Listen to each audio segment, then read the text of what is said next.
our clients tend to be folks who are willing and interested in embracing technology. The other side of this, I'd be ignorant if I didn't bring this up, is, when we present this a lot of times for the first time to certain clients, they're like, how is this legal? Right? This can't possibly be compliant. Yeah. I was getting there. You can't do this, right? There's no way that our attorneys will allow you to do that. And so you have a lot more hurdles to jump through. So every company has a web presence, and the goal is to build awareness and visibility to the right audience around what they're doing, right? Sometimes the tools we have at our disposal aren't enough to give us the direction we need to maximize that visibility. So the more access you can get to the right data, the less you're operating in the dark, and the more you'll meet your buyers where they are in their buying journey. So this is very critical for B2C audiences, I think more so, as they can be much more difficult to understand and track than B2B, but it's also important for the B2B side. But today I'm talking with Jim Harenchar, CEO of Response Marketing Group, and we're going to dive deep in the topic of utilizing data to influence behavior. Welcome, Jim. Thanks, Lee. Looking forward to it. Yeah, this is really interesting. I don't spend a lot of time on this topic as much as I spend on messaging and creative and those kind of things from a content side. But data is obviously very important. Data is very big driver in a lot of things that B2C especially do. You have attribution, you have modeling, you have segmentation, you have all these things. So I'm excited to talk about, driving behavior with data with you today. And so why don't we start by you just kind of giving us a high level of what you guys are about, what you do, and who you work with. Yeah, sure. So Response Marketing Group actually in October of this year will be 38 years old. So, oh, wow. Yeah, we have been around for quite a while. We started back in 1986 at a time when really the only two, what we'll call below the line channels for marketing were telemarketing and direct mail. And RMG's value proposition at that point in time was, how can we take customer data that our clients already maintain to become more targeted with the effectiveness of our direct to consumer or B2B marketing efforts? You had a lot of your above the line radio, TV, outdoor, all of that. We never played in that space. We used the customer's data or purchased and acquired data to make marketing more effective. So great example. If you remember, you're probably too young, but back in that day, you would hardly ever go to your mailbox and not see some form of direct mail from a financial services company. Right. We worked with hundreds of financial services companies in the 80s and into the early 90s, whether that was a home equity line of credit when that product became very popular, whether that was a credit card invitation to apply. What we did is take customer data and we said, look, if Jim Harenchar is your best customer, how do we model off of Jim based on whatever attributes seem to rise to the top, right? Is that a presence of children? Is that a particular income or age bracket? Whatever the case might be. So fast forward, Lee, 38 years, we are still doing the same thing. The difference is now we have a lot more than two channels. We've got quite a few. And so where we position our value proposition updated to today's marketing efforts are with all of the different channels, where you can put your dollars. How do you, number one, identify what the best performing channel is? So really coming up with response attribution, understanding how to generate an ROI, and then because we're media neutral, so we don't do media buying for clients. We're all about leveraging data and measuring effectiveness of campaigns. So that's where we really plug in with clients in this day and age across a broad spectrum of industries, both B2B and B2C. That's awesome. Yeah. Yeah.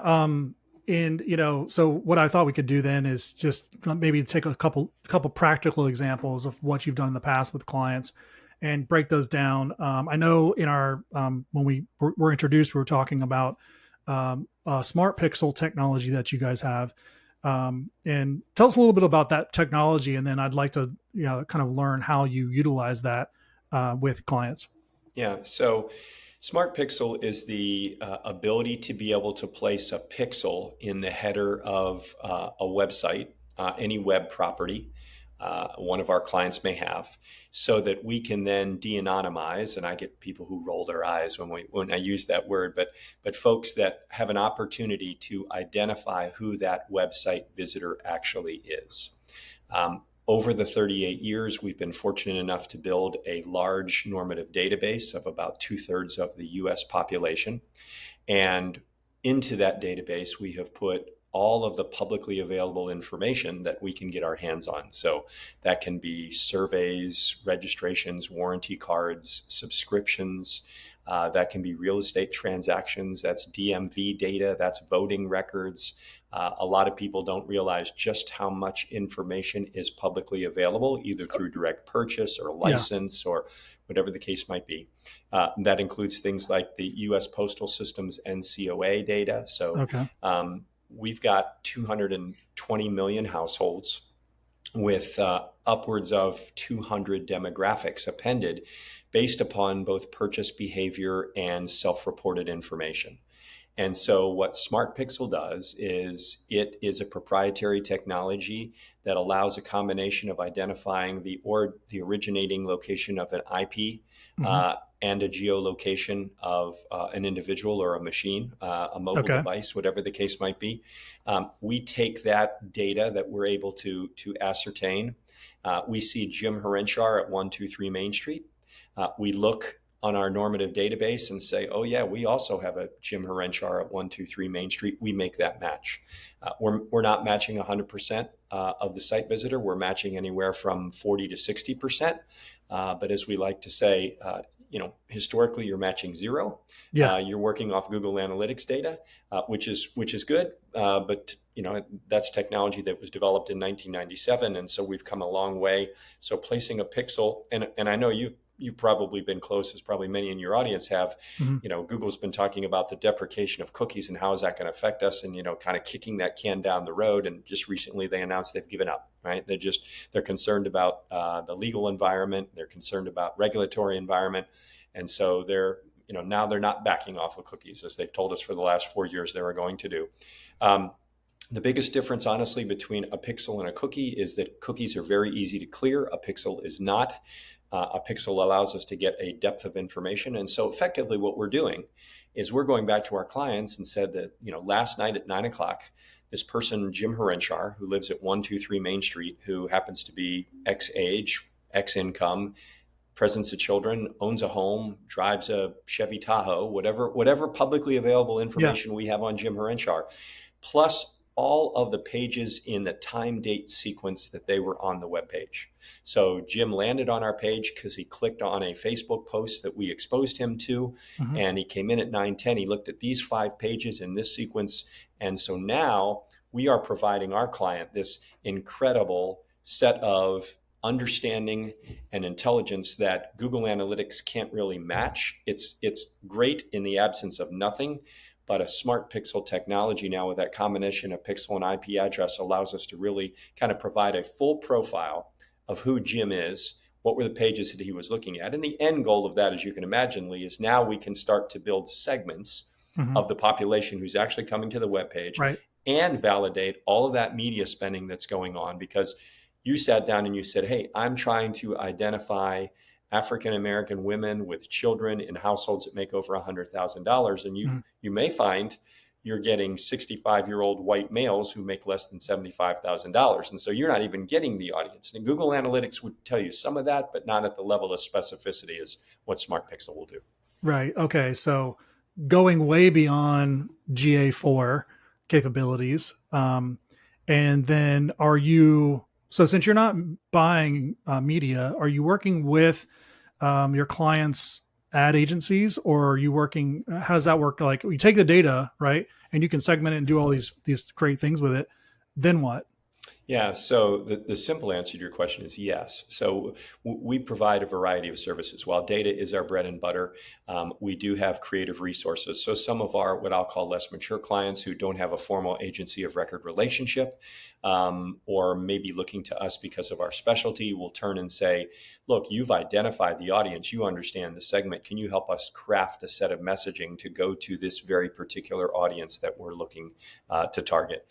Others will say, Jim, we want RMG to have a seat at the table. We want you to meet with our agency, our internal team, and help us to understand how do we interpret the data that you've collected so far, and then how do we enhance our creative capabilities? How do we look at our budget? How do we allocate that budget across the appropriate channel based on where we know, for example, the 35-year-old with no kids is going to be versus the 65-year-old empty nester is Yeah. going to be, right?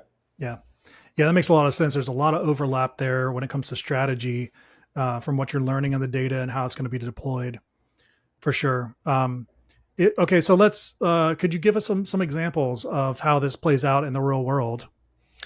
Yeah, I'll give you a couple examples. So since the mid to late '90s, we've actually done a lot of work in the tourism industry. I Okay. was intrigued by the fact that if you think about tourism, I'll take my home state of Virginia. They spend a significant, north of $20 million a year on trying to build awareness for the great state of Virginia, Yeah. and get folks to come here. But in reality, apart from some primary and secondary research, no one, the Virginia Tourism Corporation doesn't know if Jim Harenchar by name actually steps into the state of Virginia. Yeah. And so what we want to do is help clients to understand that. So we saw the tourism industry as a natural for us. You've got so many of these entities trying to drive traffic to the website. So let's understand who they are. Is it aligning with the ad budgets and ad targeting that they're doing? And then secondarily, what are the other channels that we want to use to reach those individuals? Because there's a lot of different segments, right? The Hmm. behavior and the booking windows of the family with kids is very different than the empty nesters who can pick up tomorrow and be gone for 2 weeks with no Yeah. strings attached. So we've done a lot of work in that space with some big names like Ritz-Carlton, where we really looked at their data to understand what was the booking behavior of the most profitable segments of their guest population, to a small little destination in Northeast Florida that said, when we originally kind of gave them a profile of here's the people who are coming to your website, they looked and said, oh my goodness, where are the 18 to 34-year-olds? Right? We've Yeah. got so many great activities. We've got stand-up paddle boards. We've got swim with the manatees. We've got state parks. We've got horseback riding. We got not far from the beach, right? All Yeah. these things. Where are these individuals? They ended up taking our data. To your previous question, we sat down with the ad agency and they said, you know what, we need to create this thing. We've got a trail. We got this concept for a trail, and we want to get it's craft brewers, it's craft tea manufacturers, it's Hmm. antique shops and stores. We want to create this, what ultimately became the Cool Craft Trail that had 17 stops on it and a map that, really cool, colorful map they put on their webpage, and then said, now help us find the people that, the 18 to 40-year-olds that are going to really be interested in this. And we did that. We delivered back about 400,000 people in 5 key markets within a drive distance of Northeast Florida, Yeah. and help them to identify how do we get the message out to these folks that the Cool Craft Trail even exists. Okay. Well, that's interesting because that was going to be one of my questions as we dove into this more is, is it cart or horse first? Is it, hey, we have the data, this is what we should do for a concept, or we have this concept and, let's go find the data to support that we need to do this concept. So it sounds like the latter here, where they have this Cool Craft Trail concept, and then they're like, help us find the people that will most align with this concept. Is that Yeah, I would say the answer in a way is both, right? okay? Because we have some clients who say we know we have these assets, but we think that we have probably underutilized or under promoted them, Yeah. and so help us to make sure that the ad budget we're spending, the targeting that we're doing is correct, Okay. and we're seeing that traffic on our webpage, right? Yeah. Can we validate that what we're doing is the right thing? To the other side of it, which is looking at the data and saying, oh my goodness, we feel like we have assets.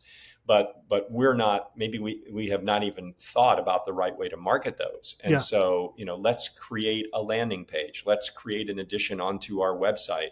Let's come up with a whole social campaign around this. So Yeah. it does work both ways. Yeah. Because one informs the other, and then there's sort of a cycle that happens there.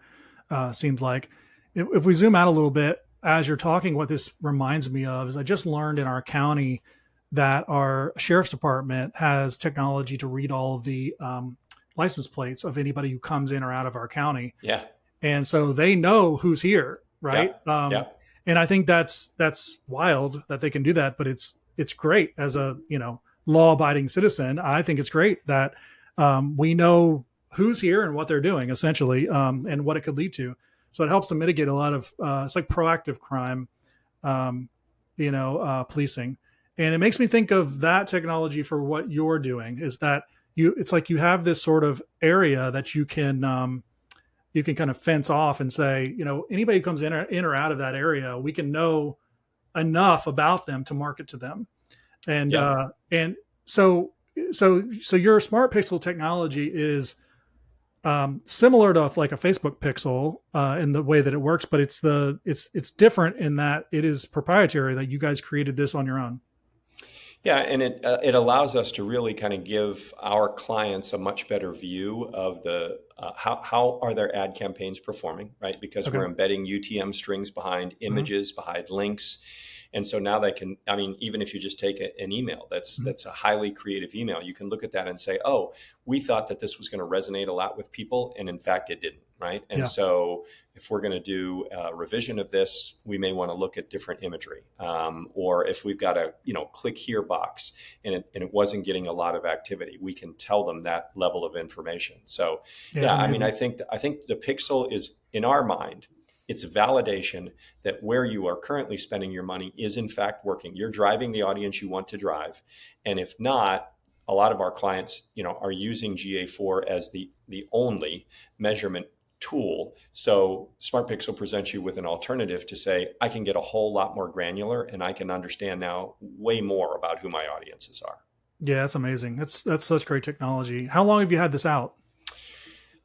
So we actually partner with. We are not the inventors of it. We work with a partner who does. Okay. Actually, in 2004, the gentleman who developed it created an abandoned cart widget. That was the inspiration for all of this, and the technology has advanced, and so we now partner with the original inventors of the product to use it in the applications that we use it in. Gotcha. And you have another product called Bullseye. Tell us about that. Yeah, so you were just talking about, isn't it, is the license plate technology, Yeah. right? And so the ability to be able to identify those license plate and then marry that back to where people are coming from. Yeah. Bullseye really is kind of that on steroids. So Okay. building a geo frame, what we can do is when a mobile device passes inside of that frame, that polygon, which can be any size or shape. Mhm. So we can frame a concert venue. We can frame a region around a city. We could frame a state. There is nothing that is too small or too large to be framed. And so when that mobile device enters inside of that frame, if we have the ability for a cell tower to resolve to that individual device, then we match and marry the information off of that device that has granted us permission. So you think about when you download an app, right? Mhm. One of the things you're asked is, allow location tracking while you're using the app or all the time. And so as long as you have a web browser open or you have an app that you have granted location tracking, we have the ability to be able to identify that mobile device. And Oh wow. so Okay. when we talk really, Lee, about the customer journey, we're really excited about what the two technologies allow us to do, right? Because Mhm. now we can see that Jim Harenchar came to our website in March and April. Clearly, he was thinking about coming to the state of Virginia on vacation. And then when we have a geoframe up around an event, and we see him there now, and that was in July, we're like, well, there's our customer journey, right? We understand the Yeah. impact of serving him advertising, building that awareness, and what that roughly what that booking window or Sure. travel research period was until he showed up. And, that's hard to beat. There's very little technology out there that allows you to truly close the loop, to understand not just where are we in the consideration set, but we've actually booked a sale as a result of what we're doing. And so for our tourist partners, they're all funded by primarily legislators or local funding sources, occupancy taxes, those types of things. Now they can go back to those jurisdictions and say, we understand, first off, here's our target audience. And secondly, here's our effectiveness of being able to convert those individuals. Yeah. That's really amazing. And, if you marry that with all the other things you're able to do on and offline, you really can get a very full picture of what the customer is doing through that journey. You can, and I'll give you a B2B example, which we've used now in a couple iterations for clients, and that is, someone says, "Hey, I know there are 5 really big conferences in my industry, and my target audience is going to be at those conferences. So I'm going to geoframe the hotel. I'm going to geoframe where the conference is being held." And if I've got 2 or 3 days, I'm going to get somewhere between a 30 and a 50% match rate of those devices. Now, again, I have to be able to know that the device ID that I'm tracking and the data, the address in my data file is in fact the same person. And the second thing that makes Bullseye a little bit more complicated than Smart Pixel is that the cell tower and the device have to resolve. And so where we run into snags is like, we have some destinations that say, I want you to frame our football stadium. We've got, take SEC football, right? Big deal down where you are, that. Yeah. When you've got 85,000 people sitting in a stadium for roughly 2 to 3 hours, you've probably been there. You can't send a text. You can't open up a web browser. Yeah. That's because the cell tower and the phone just don't resolve. I can't match that individual. But nonetheless, back to the B2B example. Yeah. So now they have the ability to gather this information of known attendees who they want to speak to. They're going to now get a name and address, and they can then either send an SMS text to that individual to tell them, "Hey, come to our booth, visit with us while we're here at the show." Or as a follow-up, they've got an address of these individuals. They can send out some sort of 3-dimensional mailer or a postcard or whatever. We'd love to engage with you. And they know definitively that they were at that conference. So we've used that for a number of clients that are looking to be able to gather information or to augment their CRM. How many companies are using this technology, more rapidly? Because the more that we talk, the more ideas come into my mind about how it could be used, both applications, B2B, B2C. And it makes sense that people would at least want to try it and see, if this actually works. And I would assume if they tried it enough times and in testing that it would work and they would be hooked.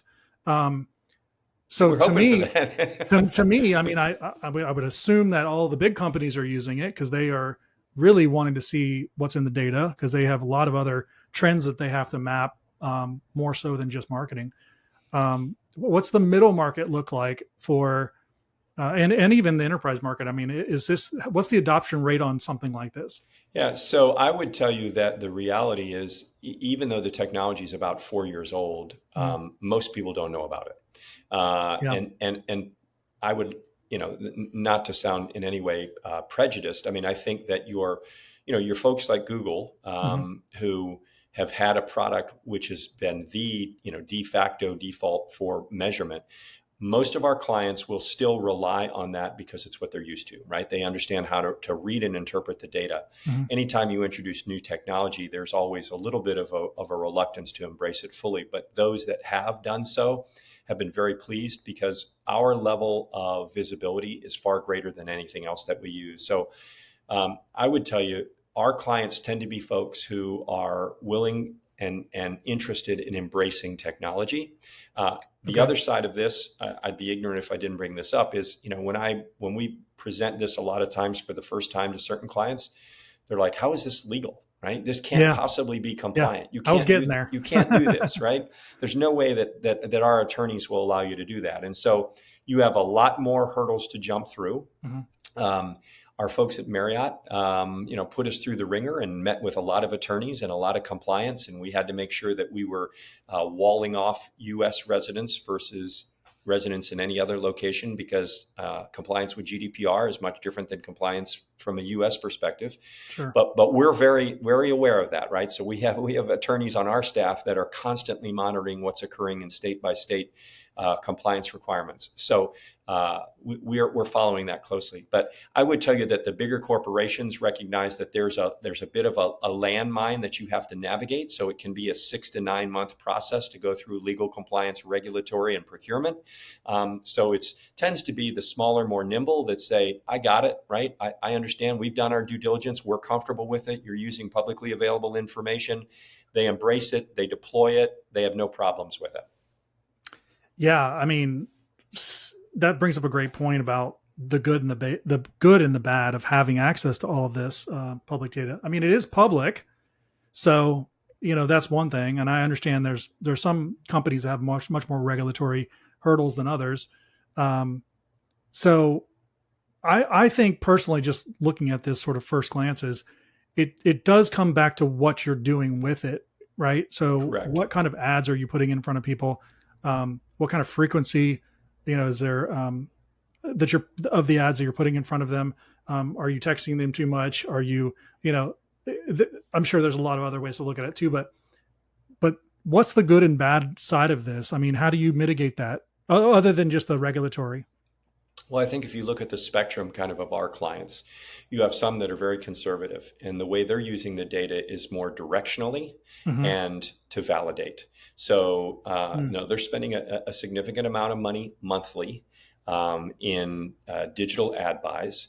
And so, yes, they can use GA4, but they're not going to get the level of detail that they would get from the products that we talked about. Gotcha. They may not take those names, so they've identified Jim Harenchar. They may not actually engage Jim Harenchar as a result of that. But if Jim is in their database and Jim is opted in, now all that's doing is enhancing the picture of Jim. We knew a little bit about Jim. He stayed in a hotel room with us once in Philadelphia 3 years ago. But apart from that, we've got an email address and a terrestrial address, but we don't know anything else, right? We don't know if Jim has kids. We don't know how old he is. We don't know what he makes, so on and so forth. So the conservative client is opting to use it to validate and to enhance the profile of that. The more aggressive client is saying, I want to engage with these people. If I know that Lee was inside my football stadium or he came to my concert last weekend and I want to promote him other concert events that are occurring, the aggressive will say, I'm going to use SMS text as long as I'm clearly allowing him to opt out to any further messaging. And that would apply to email as well, right? Our advice to clients is as long as you have an unsubscribe and an opt out, you have the opportunity to engage with that individual because they've granted you that permission. We in Smart Pixel, for example, there's very clear and conspicuous information that your site experience is being tracked via a pixel and unsubscribe should you choose to unsubscribe. I mean, we're all now used to that pop-up. I think there's hardly a site that you visit that you don't get the pop-up. I found it fascinating that Deloitte did an analysis in 2023, so it's now almost a year old, to understand what behavior people took when they were exposed to the pop-up. 82% do absolutely nothing. They just ignore it. They neither reject it nor accept it. And so that's implied consent, basically. And so we're operating under implied consent as well, following this, the state regulations that apply. So I would tell you that that's kind of the spectrum, right? You have the conservative that's using it for validation and for greater visibility. And then you have the more aggressive that's saying, I want to engage with these people. And in some cases, all you're trying to do is get them to opt into an e-newsletter or opt into an offer so that you then are fully compliant in doing whatever it is that you want to do and engaging with that individual. So I'd be remiss to ask if how much do you work with law enforcement agencies or, maybe political agencies? Does that come up at all? Well, we do not work with political. There are firms similar to what RMG does, not identical, and that is their sole area of focus. Sure. Obviously, we're living in that space right now, and so think about pick a candidate at a local level or a national level, the ability to geoframe a rally. And Mm-hmm. now all of a sudden, you know who likely someone's there because they are a follower of that candidate, Mm-hmm. and you can capture that information and then engage with those individuals. So yeah, there's a whole market. We're not in that space that does just that from a political perspective. And what about the police or state? Yeah, that is something that we've actually never had any inquiries. We've never reached out to them to gauge their interest. Yeah. I would tell you of something that I didn't expect, Lee, in terms of potential industries, and that was a company that builds bridges, tunnels, and toll roads. Okay. And they got on our radar from a referral from a friend who said, I think these guys would be very intrigued by what you're doing. And the more we talked, the more it was a great fit. What they were trying to understand is owning those types of assets. What happens if there is a construction project going on and folks who use your tunnel are not going to be able to go through it for 30, 60 days while that's occurring? Where are they going instead? And how can I message them so that I don't have runoff, or I don't have some amount of attrition because those people have found a different way, or vice versa, right? Yeah. Understanding the person that comes right up to a point at which in the next half mile, they got to pay a toll and they exit, right? And they go a different way. Yep. And so in my mind, when I was thinking about the technology, that wasn't an application I ever thought of. Super interesting. Yeah, I would never have thought of that either. And I think what my mind goes to almost immediately is evidence, right? How can these tracked instances of, Lee Murray was in this stadium at this time, you know what I mean? Like it, Yeah. Yep. and using that as a point of evidence. So that's why I think that law enforcement would be so interested in knowing it for validation. And of course, there are hoops to jump through to qualify that as evidence or not. But that's where my mind goes. Yeah. Yeah, well, for sure. And I think I'll give you a spooky example, although I should have told you earlier when you mentioned, how people feel about compliance and all that. Mm. I have a client who the first time we introduced Smart Pixel, they called it Creepy Pixel for the first 6 months. But my son and I were on college tours, and we happened to be, I won't name the university, but it was a university in the Southeastern Conference, and we're sitting at a football game. And while probably somewhere between the first and the second quarter, he gets a text message from a competing university who had geoframed one of their competitor schools to say, you really ought to come look at XYZ. And I was like, wow, that's pretty impressive, right? Impressive, but aggressive too. Like you're doing it while he's sitting there, maybe later, Right, like don't be so obvious about it. Right. Well, you'll find, I think a lot of us don't realize what the application is. The technology has, Yes. as I said, been around for a while. I was at a football game not that long ago, and at halftime, I think I got a text message saying that, if you show up at the bookstore now and present this coupon, you get 30% off of a hat or a jersey or a t-shirt or something like that. So, a lot of people have been using it. They've been focusing on the anonymous side, right? So they know that there is a device with this mobile ad ID in our football stadium or in our town. We don't know who or what or anything about that individual. Sure. We just know definitively the device is there. So all we have to do is send a unpersonalized, or as we call a dumb ad, right, out to say, we're just trying to spark behavior. Yeah. So I think a lot of folks, and it happens all the time on Waze. So if you're ever driving somewhere and you stop at a stoplight and you while you're stopped at that light, you're presented with a pop-up for McDonald's who's offering a 2-for-1 on biscuits, right? Yeah. That's how that technology is being deployed. That makes a lot of sense to me, and it's relatively benign. The implications there, could go any way, but I see that as, you're here doing this thing. Have you considered that? It's almost like being in the checkout line at Target. There's an impulse buy that could be made on your way. All that kind of stuff makes total sense. I think the more complicated or more strategic applications, they take a lot more thought as you look at the data and you understand your audience and you already have knowledge about how they behave. Well, I guess I wouldn't call it an argument. I would say what we would like to point out is that some people might say that Waze pop-up from McDonald's is invasive. And I Mm-hmm. would probably agree with you, Mm-hmm. right? I'm sure they're making money, otherwise they wouldn't be doing it, right? Sure. What I would argue is that our technology, I hope, allows our clients to be far more informed. And so when you are presented, whether that's a pop-up ad, of which we don't have a lot that do, but any type of then investment that that client is making going forward is much more educated Mm-hmm. by validating who their audiences are, and logically, I've become now an empty nester with my youngest off in college, and so our behaviors are going to be different than they were 10 years ago when our kids Yeah. were in their early teens, right? Yeah. And so we've long had research and surveys that indicate that people do not find that invasive if in fact it's relevant and informative and something that they can use. Yeah. Agreed. This has been a great conversation. In our meetup originally, I think you mentioned you had an example of working with Augusta, Georgia, and trying to understand who's coming to the Masters. Is that the bullseye technology that It you're talking is. about? Yeah, Can yeah, you it talk was. about that example? Yeah, absolutely. So Augusta, for years and years has that first week in April is kind of their opportunity, for the world to come to see them and to learn more about Augusta. Mhm. And anecdotally, they had a pretty good sense of who that audience was, but they weren't sure. And so the other thing they wanted to understand, and just to clarify this, our technology is not made to come up with an economic analysis, right? To understand Sure.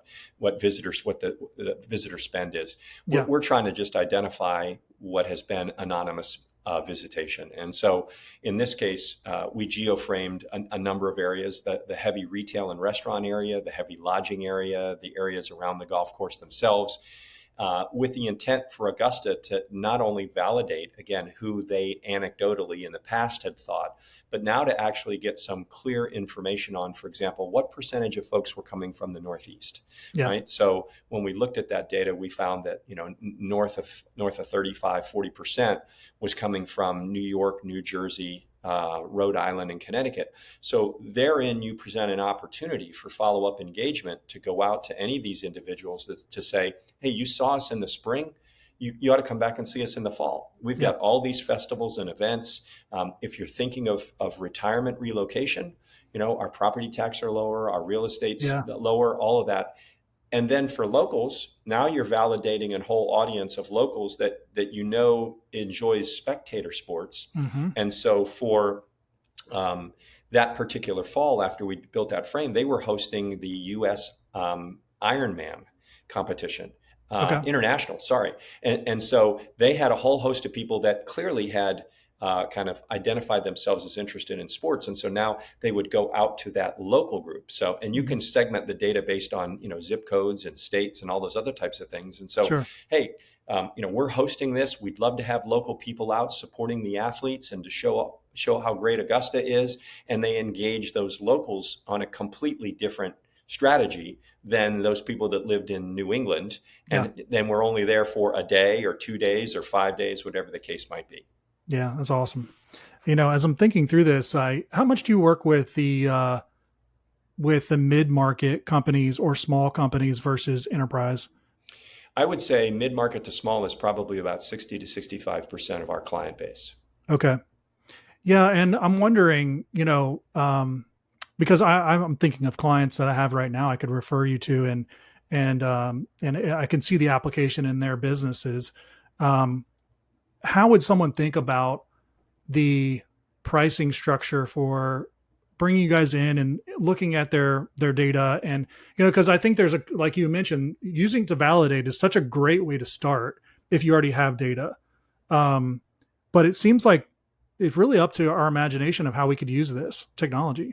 Absolutely. I mean, I think there's opportunities that no one's even thought of, quite honestly. And the bridge client that I was mentioning, it would have been one that if you asked me to list 50, it would have been 54th, right? So I would have never thought of that. But to your point, so there are similar technologies out there offered by other companies. The difference between us and everybody else in the industry is no one else delivers back a name and address and all of the demographics. Okay. What they're doing is anonymous location tracking. So they can tell you, for example, there were 10,000 people that came to our minor league baseball stadium today, but they don't know who that is. So that's our Gotcha. big differentiator. And I Which is feel a like pretty big one. it's really big, yeah. You know? And our price point really, we tend to engage, Lee, at a startup to say, let's do a 90-day proof of concept. We're going to make it very cost affordable for you to Yeah. do that. And Like that. we're looking at something in around the $12,000 to $15,000 range, Yeah. right? For you to try out our technology. If at the end of 90 days you don't like it, you don't feel like it brought value to you, then we understand. Hopefully, we'll still remain friends. Yeah. I We like have that. not had a relationship that didn't exist beyond that Yeah. initial proof of I concept. wouldn't think so. Right, because everybody's like, oh my gosh, this is a wellspring of data that I never even knew Yes. existed, number one. And yes, it's validation, but it also presents that opportunity for me to engage with a whole audience. I'll give you another Yeah. a small destination in Georgia was using our technology. They decided they wanted to launch Restaurant Week. Well, within our demographics that we provide, there's all sort of self-reported information and things like they love cooking, they subscribe to cooking magazines, they're into exercise. So they were like, well, let's go back and pull all of the data that we've been able to capture over these last 6 months. Let's make sure that we send an email to all those people that have expressed that kind of self-identified information. Mm-hmm. They did and got a 37% open rate on the launch of their Restaurant Week email.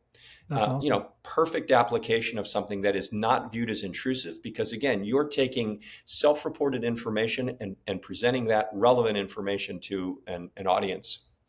Yeah. That's awesome. Yeah, well, this has been very eye-opening for me, and it's got my brain turning, because there's so many applications. It's definitely going to be in my mind now for sure as I'm working with clients and thinking about it through the buyer's journey. It's almost to me like using ChatGPT and not using it. Like once you're turned on to it, it's like, well, we have the ability to do this. Why would we not do this? Right. Right. Yeah. Well, where you live, I referenced the Cool Craft Trail. When Yeah. at one point in time, that's Georgia right there in DeLand, Yeah. and it was the inspiration from they and their ad agency looking at that data and saying, "Wow, there's a real opportunity here. We know we have assets that meet that Yeah. audience. Gosh, shame on us, right?" And Yeah. the board saying, "Yeah, not only that, let's talk about our state park, and let's talk about our airboat tours and everything else." Yeah. We've not done a good job of reaching that audience, and so that created Yeah. a great opportunity that they just had overlooked. Yeah, I like it. Why try and reinvent something when you have assets that you can lean into? So That's right.